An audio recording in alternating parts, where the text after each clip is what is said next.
Ay, nako. Ibang klase na talagang social media ngayon, ano? Kaliwat kanan na lang ang pag-aangal ng mga tao. Ginagamit ang social media, hindi para magpakitang gilas, pero para umangal na lang ng umangal. Tulad nito. Tingnan mo, inaangal niya na yung kapitbahay daw niya naglagay ng password sa wifi. Hindi raw siya makapag-FB. Kailangan pa raw niya magpa-load para lang makapag-FB. Eh di magpakapit ka na sarili mong wifi.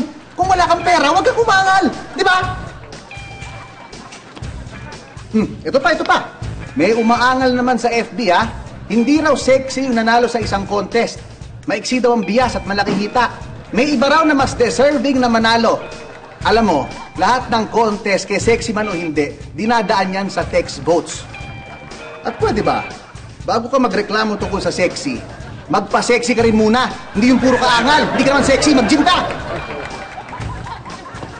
Naku, eto pa ang pinakamatindi. Yung angal ng angal sa traffic. Keso nalilate daw siya. Pero ngayon, tinignan ko yung profile. Ay ano, di naman nag-aaral. Wala naman trabaho. Saan ka nalilate? Sa pagtambay mo sa coffee shop? Gamit yung pera ng magulang mo dahil batugan ka? Pwede ba? Bago ka umangal, magkaroon ka muna ng silbi sa lipunan. Hindi yung angal na lang kayo ng angal. Wala na kayo. Ano ba? Bakit? May angal ka? Wala. Bakit? Alam ko may angal ka eh. Wala. Ate, pabili nga. Sardinas. Binangga ni.